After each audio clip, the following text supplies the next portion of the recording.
Starting off with Ray Godzilla, this guy is very strong.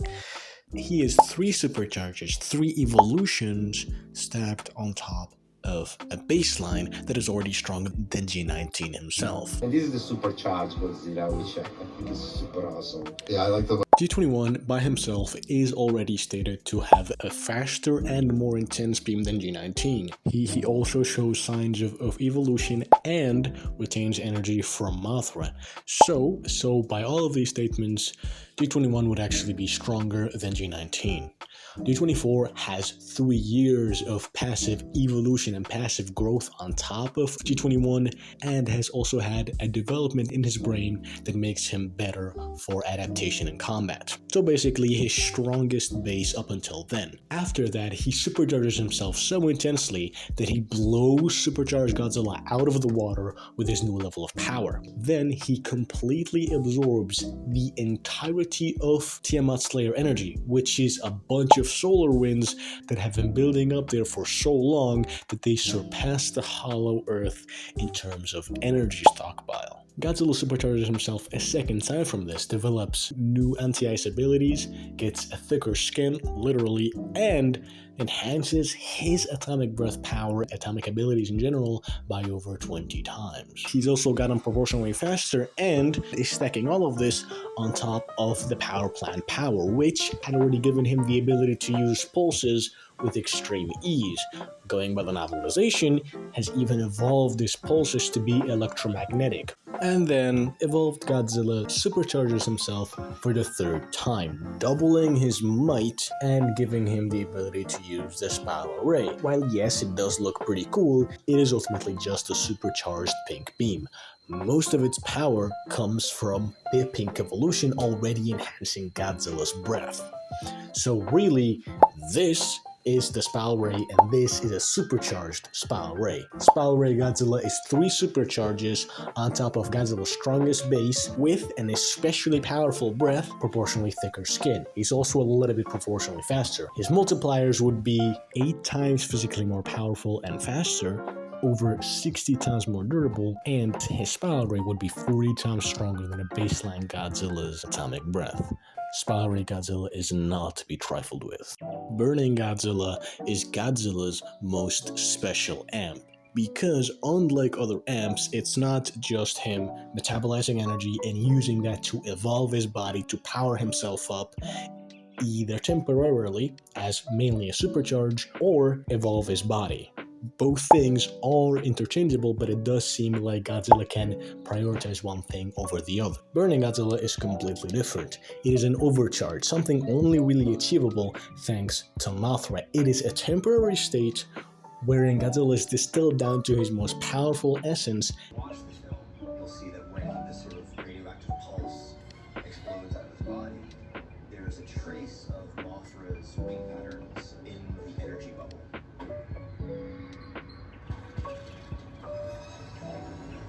It was because of Mothra's death, her sacrifice, that allowed him to become overcharged.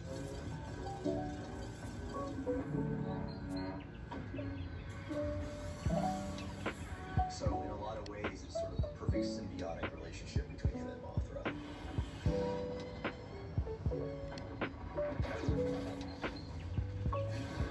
He couldn't possibly defeat King Ghidorah if it wasn't for Mothra's noble self-sacrifice.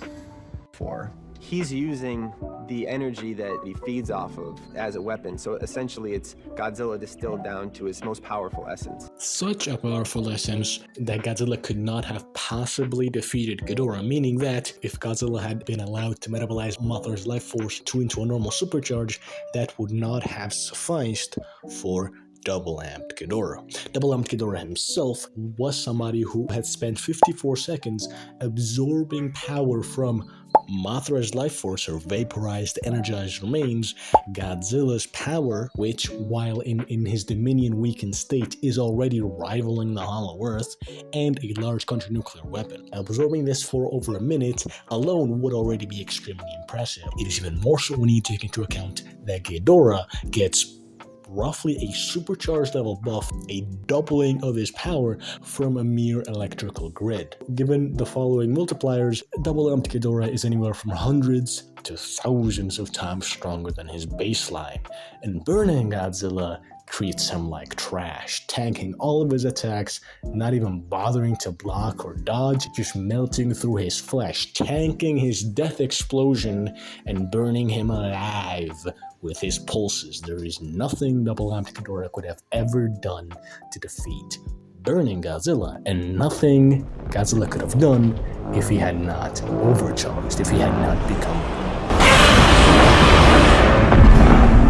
Now that I've established both of their separate scaling, it comes as an obvious fact that Ray Godzilla does not hold a candle to Burning Godzilla's multipliers and scaling. So there only really remains two things that people could possibly say.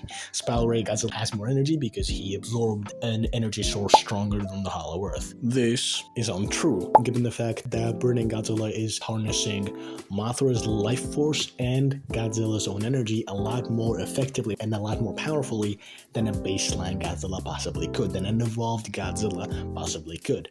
I've already established that Burning Godzilla's power does not come directly from his energy. He gets massively greater amps from the same amount of energy than a baseline Godzilla. We have Dominion Godzilla, who has a lot less energy than this Godzilla, already having body heat relative to the Hollow Earth. We have Mothra's life force, her vaporized energized remains, probably being at least relative to this, if not just vastly greater, and then also a large country-nuclear weapon. So just from energy composition, we have Burning Godzilla having more energy. But Devon, Ghidorah absorbed most of that energy. I love that you mentioned that, because Ghidorah by himself has twice as much power as a baseline Godzilla, who he himself is vastly more powerful than the Dominion Godzilla, whose body heat is relative to the Hollow Earth. Then he absorbs the aforementioned energies and amps himself vastly more than anyone else in the verse could from that same energy. And Burning Godzilla murders him. So not only does Burning Godzilla have relative, if not superior amounts of energy as Ray Godzilla, he gets larger amps from them, and even if you have more energy than Burning Godzilla, he's still dog stomping you. And so the only thing that Ray Godzilla defenders could possibly say is this statement right here. And even then, it does not matter, because all the statement is saying is that Dr. Hampton, from seeing Ray Godzilla's energy readings, thinks that he is the most powerful thing they've ever seen, based on his energy readings. There are no energy readings on Burning Godzilla, as the Argo had left before Burning ever came to existence, and the satellites up above in the atmosphere would not have been able to detect anything from Ghidorah's EMP storm. So there are no energy readings on Burning Godzilla, and Dr. Hampton's statement is irrelevant. No, this little sentence right here is not by some objective narrator, because one, points of view do not change from one sentence to another. That would make for a terribly confusing reading experience. And two, there is no objective narrator in Godzilla Kong the New Empire's novel. It's all just people's perspectives narrated. Overall, Burning Godzilla would burn Ray Godzilla with no difficulty. G'day.